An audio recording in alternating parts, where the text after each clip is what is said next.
Hi, tonight we're going to work on a standing stretching routine, and I'm going to demonstrate some cars as well as my seated and floor stretching routine.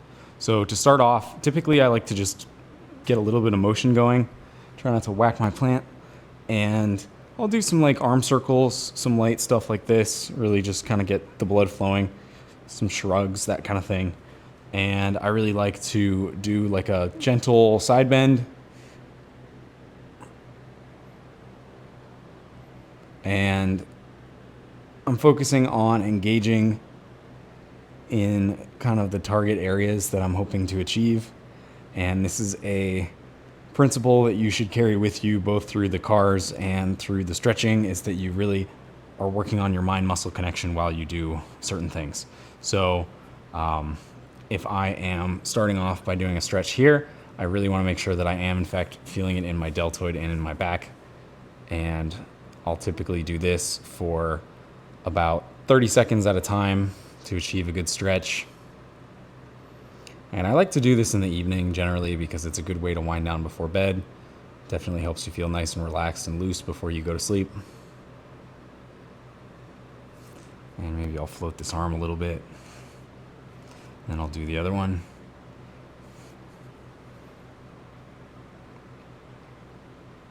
Sometimes you can sink your shoulder down a little bit too, and then pull with this other arm to achieve a good stretch in your deltoid.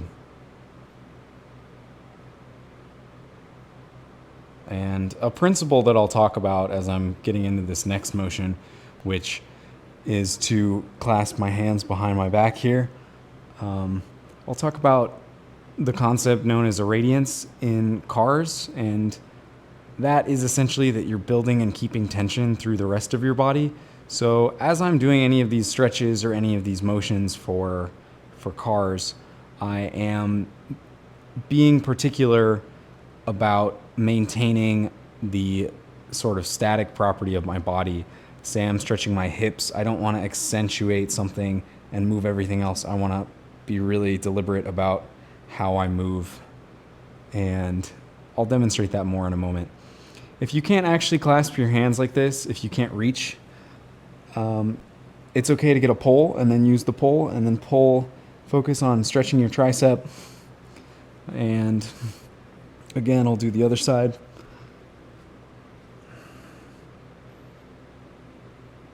Focusing on your breath is always good for these as well. I think that trying to calm and slow your breathing, especially like I said, before you go to bed or in the evening, it's always a good practice to be aware in really any health scenario. Understanding and keeping in tune with your breath is super important. So now that I've done a little bit of arm work, typically I will jump right into doing some stuff with my legs and hips for my standing stretching. But what we're going to do next is just a quick taste of cars. So what I'll do for this is I'll basically, as I mentioned before, try to maintain a static posture, build a little bit of tension through the rest of your body. And then I'm going to do my neck, where I'm going to look down, I'm going to turn and twist as much as I can. And I'm going to continue to twist and articulate through my neck.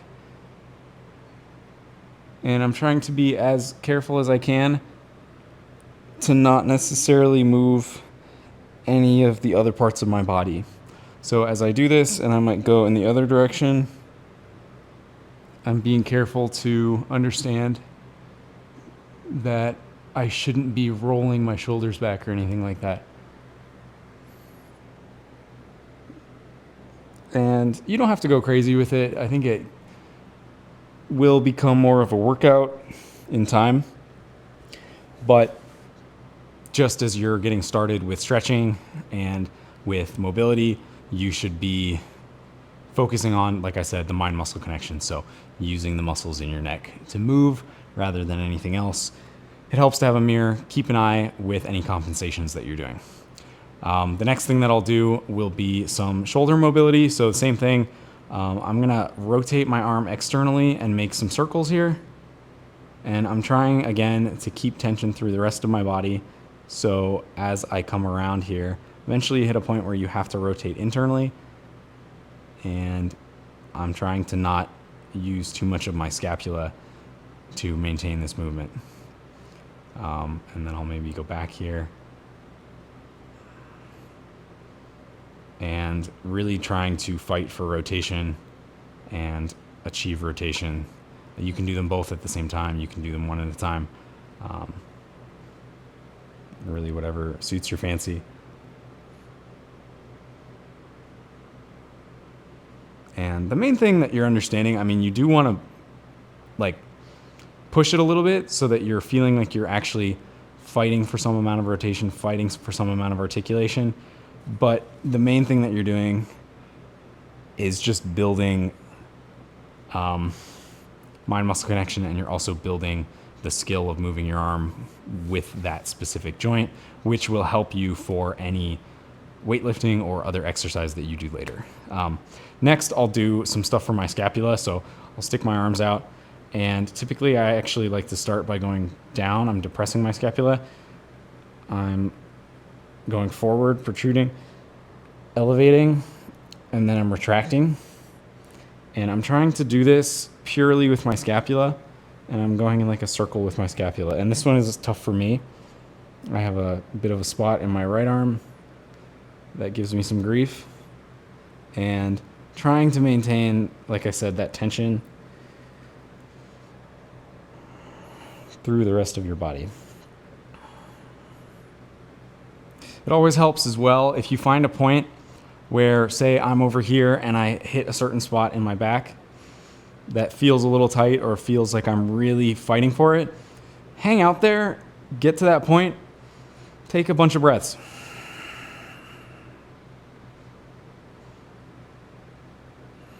See what works for you. So next, for my standing stretch routine, I will do some potential twists here.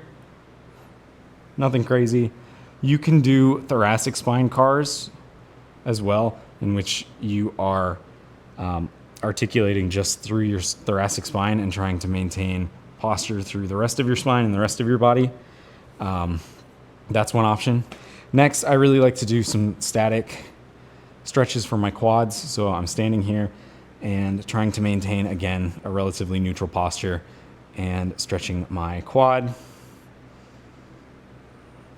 for 30 seconds, roughly. And this is good too, because you're gonna target your balance as well, as you have to stand on one foot. Next, I like to do some stretches like this, where I'm imagining that I'm jumping over a fence. And you can do this both as a flexibility thing, where you're standing here and you're stretching with the assist of your arm. I also recommend, as a hip exercise, try to get it as high as you can. Again, I'm not dipping my hips as much as I can avoid it. I'm trying to maintain my hips as high as possible. Really, if I'm completely static here, this is about as high as I can get, which is just fine. And this is some element of hip cars, where you are understanding, okay, how do my hips move? How do I articulate with the muscle that is not being synergized with another muscle? So as I'm potentially stepping and kicking over and rotating, I'm even doing it, I'm modifying where my hips are going. And you build that coordination. So again, quad stretch for some amount of time. I'll do this just to get kind of warmed up in my hips. And then I'll also do another quad stretch where I kick my foot into my hip socket. Try not to fall over. And be careful with your knee. If your knee gives you grief, stay gentle with it for sure. So I'll do this for some amount of time. Same thing on the other leg. And I like for this to be a relatively gentle practice. Doing cars can actually feel like you're getting a really good workout in, which is great. I was doing this the other night, where I was doing my articulation and I was doing internal rotation through my hip and trying to go back without compensating. Helps to have a pull sometimes. And like right here, I'm really like, wow, my glute and my hip has some difficulty in trying to maintain that motion. So building your ability to, on your own, have that mobility to jump over a fence or do whatever it is that you need to do. So again, opening that hip up and foot into the hip socket. I think it's always good as well to do some attempt at touching your toes. And for this, you want to make sure that you're pivoting at your hips as much as possible. You can bend your knees if needed, touching your toes, trying to get your chest into your knees. Maybe you are, if you're flexible, able to put your hands on the ground. And just sinking into it as much as possible. Let your arms hang, let your head hang.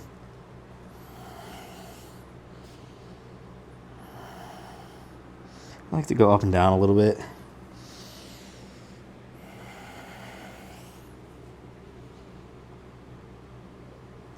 Maybe you'll have one leg that's a little tighter than the other. You can always sort of understand that by doing some staggering. And that's the nice thing about exploring your body and your mobility and your flexibility, is that it's relatively safe and you're not going to hurt yourself. Unlike with weights, if you don't know what you're doing, sometimes you might have a problem. And add in some other weird motions. If you're like, ooh, wow, this feels weird, try it, get familiar with it, do a bunch of different things. So that is pretty much my standing routine. To give a quick addition to talk about some of the CARs that you could do as well, I mentioned shoulders. You can also do your elbows, in which you are externally rotating at the elbow. You can certainly, your wrist can follow along, and you want to articulate the joint. So I'm externally rotating as I articulate the joint, and potentially you'll go in a circle. So you'll internally rotate, maybe do that a little bit. Internally rotating, really fighting for rotation. But maybe you hit a point where you go, okay, I'm internally rotating, get all the way to the top, externally rotating, go all the way down. Same thing, play around with it. You can do your wrists as well. You can do, as I mentioned, your hips, your knees, you can externally and internally rotate. So as I point my shin out to the side and kick and really try to sort of fight for that. These are always good to do on the ground as well. And then sometimes the internal rotation I always have a hard time with. You can certainly let your foot follow along, but you're trying to get it at your knee. And you'll come to learn where that really feels the most for you. You can do your ankles as well. I like to do some ankle circles and that kind of thing. And we'll jump right into the floor routine. So for a floor routine, as you are getting situated, I recommend a softer surface. You might not be super comfortable interfacing with the ground with the hard floor, and that's totally okay. And I think as you continue to do so, your body will catch up and you'll be able to interface with the floor without feeling any pain or discomfort. I have certainly spots for myself that I've identified feel weird when I'm on the ground. Some people, they don't want to put their feet fully flat. Some people, I have spots on my shins that actually have some amount of pain. And for my floor routine, I like to do a couple different things. Starting out in child's pose is always good. Doing something where you're really stretching your lats. You let your head hang, and I'm wearing a hat, so this is a little difficult, but I've got to clip the mic to something. I like to take this time to really emphasize my breath more than anything else. And a lot of these things, much like yoga, you want to identify where it is that you're breathing into. So I try to breathe into my lower back and then up through my lats as I am focused on these stretches. Typically, I'll also do some wrist stretches, so wrist flexibility as well, where I'm just rolling out my wrists. If you feel comfortable adding it in, you can flip your wrists. And it always helps if you're unfamiliar with this and this is too much for you, you can sort of roll back so that your center of mass is further on your knees than it is your wrists. And then eventually you can kind of start to understand how you can put pressure on your wrists and get that good stretch there. You can do the same thing if you want to do them like this, just as well, sure. Same thing where you breathe, conscious breath. So typically I like to start doing this sort of thing. Since I had probably done some standing toe touches, I'm going to do the same thing on the ground. I'm going to try to get my chest forward and touch my toes, and really take your time to be here and give yourself a minute, 30 seconds or so, even longer if you so choose.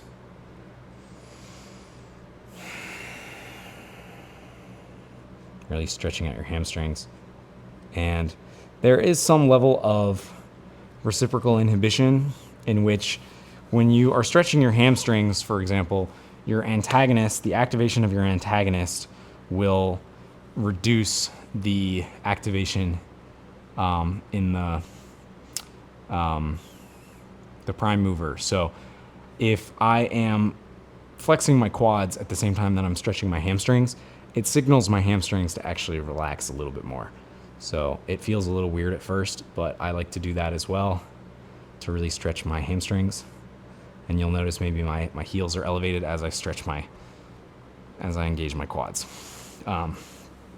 Next, I'll do some like butterfly. And I've never been super flexible with these, so always a good thing to be working on.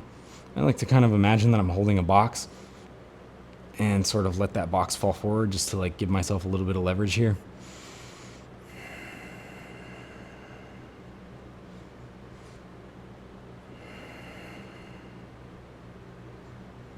Do that sort of thing for, again, 30 seconds or so. I like to also do a stretch where I put my hip, again, kind of in my foot in my hip socket. And this I'll do a variety of different things with. I will start out sort of like this, where I've got my same hand, and if you can't quite reach your foot, that's okay, just kind of leaning. You might feel this in your lower back here a little bit, which is okay.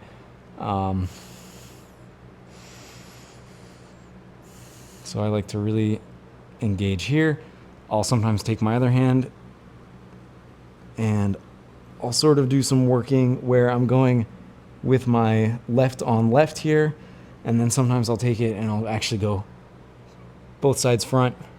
My chest is squared up on this leg, and then sometimes I'll even twist and go this other direction as well. I can feel that often in my lats on my backside, so I actually do use this as more of a back stretch than anything else. Do potentially the same side over here where I'm hitting this. Give that a minute. Like I said, feel free to always play around with it.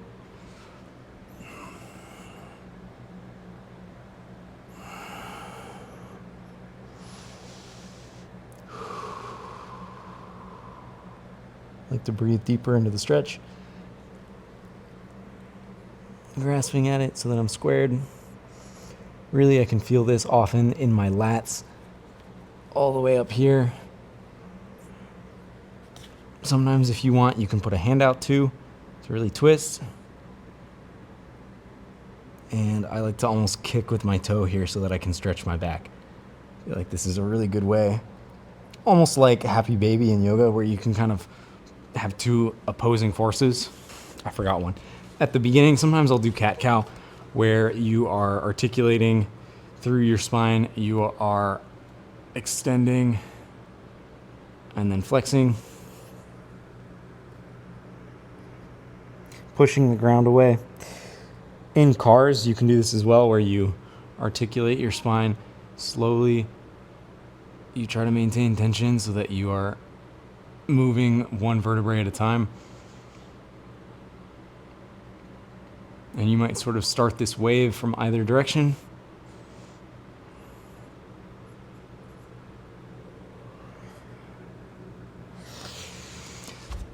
That's a good one. Got a little cramp there. Another good one that I think you can do a variety of different ways with, but sometimes I'll take my foot, put it on the other side of my leg, try to stretch out my glute. And you can sometimes get your back with this as well, but I like to emphasize a glute stretch on this one in particular.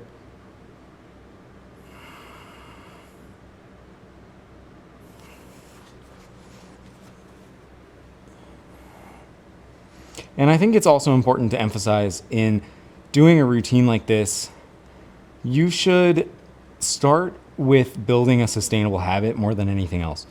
So if this feels like too long for you, if you're like, man, I really don't want to spend 20 minutes stretching every night, I would rather just do something quick.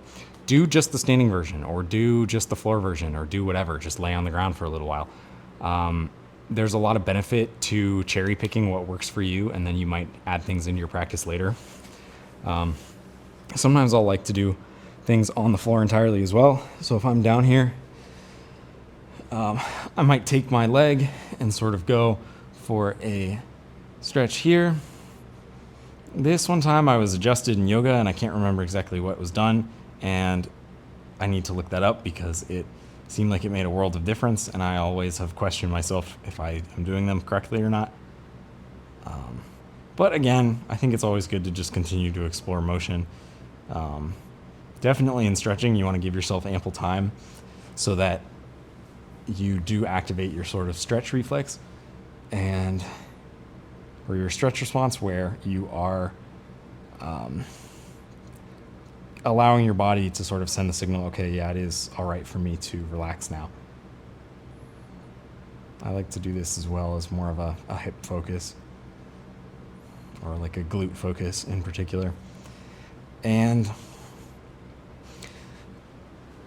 that's probably it for the stretching. So again, as you continue to interface with the floor, find things that work for you. If you need to lay out on a blanket to start, or a yoga mat or whatever, do that. I think as you progress up to firmer and firmer surfaces, you do want to be really comfortable with being able to sit on the ground, interface with the ground, roll around on the ground, because there's a lot of benefit to being able to potentially sit on your feet like this, or if you are posted up on your shoulder like this or something like that. This is another good stretch that you can use.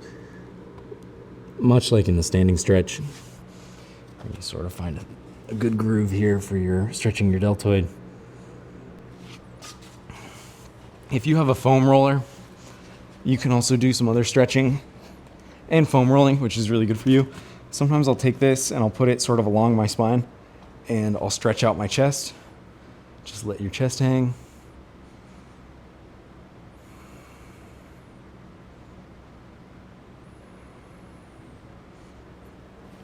So that's another good option. And I think that pretty much covers it for my nightly stretching routine. And hopefully it gives you a few other options or a few other things to think around that you might want to incorporate in your routine. So thanks for watching, and I'll talk to you guys later.